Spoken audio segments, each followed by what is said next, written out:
untuk kami memahami kehendak firman-Mu, sehingga kami mampu menaati perintah Tuhan melalui bacaan yang akan kami dengarkan dan renungkan bersama-sama. Bersabdalah pada kami semua ya Tuhan Allah, karena sesungguhnya kami telah siap sedia membaca dan merenungkan firman Tuhan. Amin.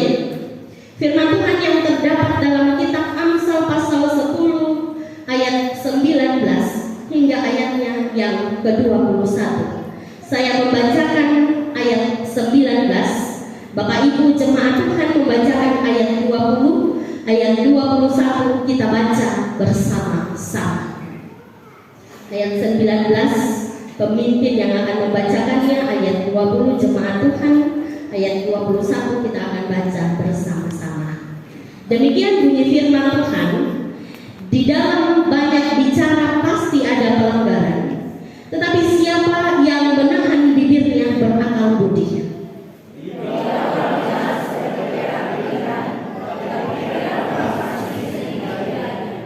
Sama-sama, bibir orang benar menggembalakan banyak orang, tetapi orang bodoh mati karena kurang akal budi.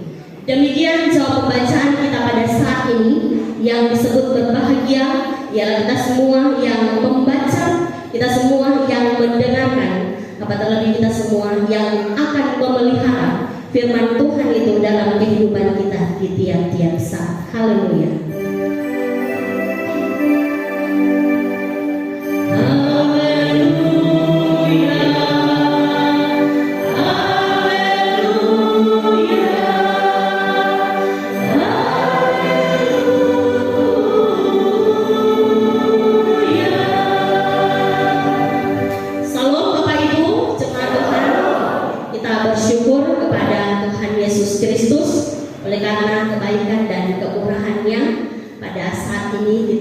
Tiba di minggu terakhir di bulan September tahun 2022 dan minggu depan kita akan masuk pada bulan Oktober di minggu pertama.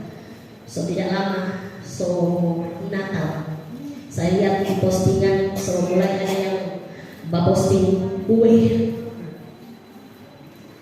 dan sekiranya kita semua akan diberikan senantiasa kesehatan dan kekuatan oleh Tuhan, supaya kelak nanti kita akan berjumpa di hari Natal dan menutup tahun 2022 ini dengan penuh sukacita. Saudara-saudaraku yang dikasihi dan diberkati Tuhan, pada pembacaan kita saat ini dalam kitab Amsal pasal 10 ayat 19 sampai 21. Lidah tidak bertulang. Jadi lidah tidak bertulang, tapi sanggup mematahkan hati orang. Makanya memang kita harus hati-hati dengan perkataan kita. Betapa besarnya kuasa lidah dapat mematahkan hati seseorang.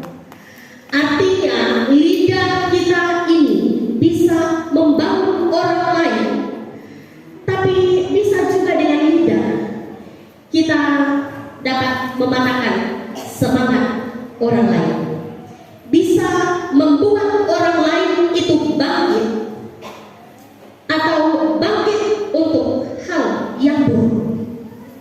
Saudara-saudaraku jemaat yang dikasihi Tuhan, mulut, bibir, lidah adalah satu kesatuan organ tubuh manusia yang harus diperhatikan.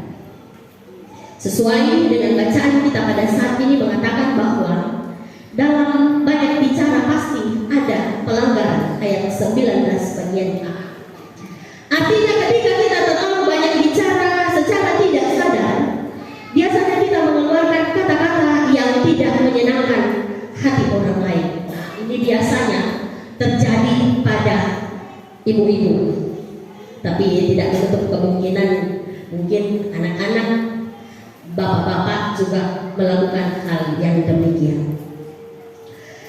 Saudara-saudara yang dikasihi Tuhan, perkataan ini bukan saya yang buat, bukan pendeta Listin, Tapi Alkitab sendiri yang mengatakan melalui penulis kitab Amsal. Seringkali kita mengabaikan soal bicara. Karena itu dengan berucap dapatlah diukur apakah kita umat yang percaya dapat dengan sungguh-sungguh memperhatikan firman Tuhan di segala aspek kehidupan yang kita jalani, ataukah hanya sekedar formalitas belaka. Alkitab dengan tegas mengatakan dalam Yakobus pasal 1 ayat 26, jika ada seorang menganggap dirinya beribadah tetapi tidak mengekang atau mengendalikan lidahnya, ia menipu dirinya sendiri, maka sia-sialah sebenarnya ibadahnya. Dalam hal ini bukan berarti kita sudah tidak bisa lagi mengeluarkan kata-kata candaan, tetapi kita diharapkan selektif dalam mengeluarkan kata-kata. Ada 3 hal yang dapat kita lakukan supaya kita bisa mengawasi perkataan kita, agar orang dapat menilai bahwa kita adalah orang-orang yang percaya kepada Tuhan Yesus. Yang pertama, jadi ini mungkin tips bagi kita. Yang pertama, sebelum kita berbicara, cek dulu apakah hal yang akan kita katakan adalah hal yang baik untuk orang lain. Itu pasti.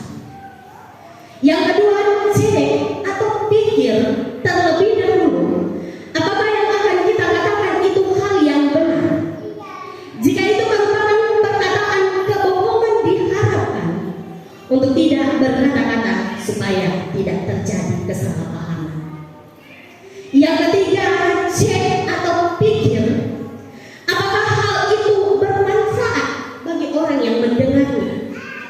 Jika tidak menjadi berkat, soalnya mohokot menyuruh saluan, atau anu madi membangun soalnya mohokot. Carilah dan atau pikir dulu sebelum kita berkata-kata.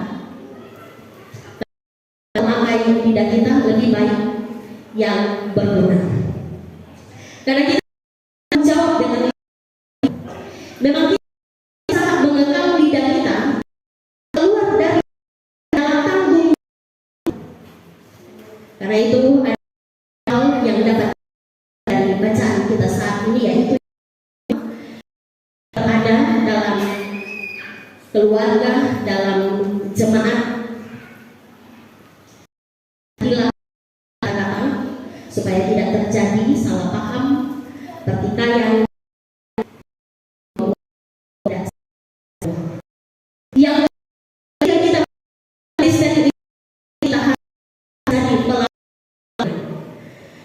jadi firman Tuhan ini sebenarnya bukan supaya mau menyinggung, tapi kalau tersinggung sebenarnya puji Tuhan, karena berarti firman itu mendarat di hati kita masing-masing. Apa yang menjadi ajaran Alkitab, mau tidak mau harus tetap kita lakukan itu. Yang ketiga, pakailah mulut kita sebagai alat pemberitaan firman Tuhan. Pergunakanlah mulut kita sebagai sarana untuk memuliakan Tuhan. Tunjukkanlah sikap yang benar melalui kata-kata yang kita keluarkan.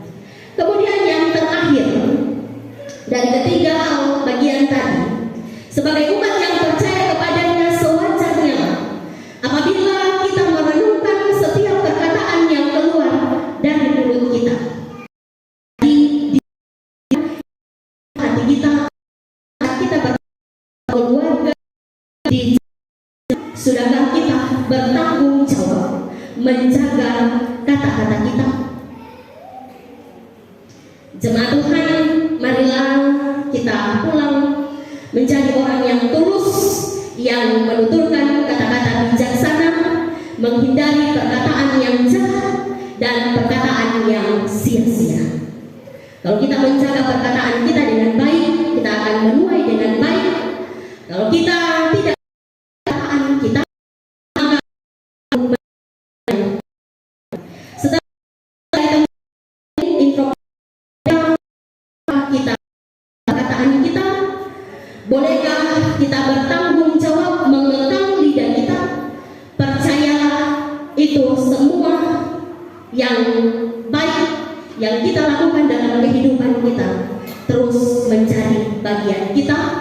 dan Tuhan akan memampukan kita untuk melakukan segala firman Tuhan yang kita dengarkan bersama-sama.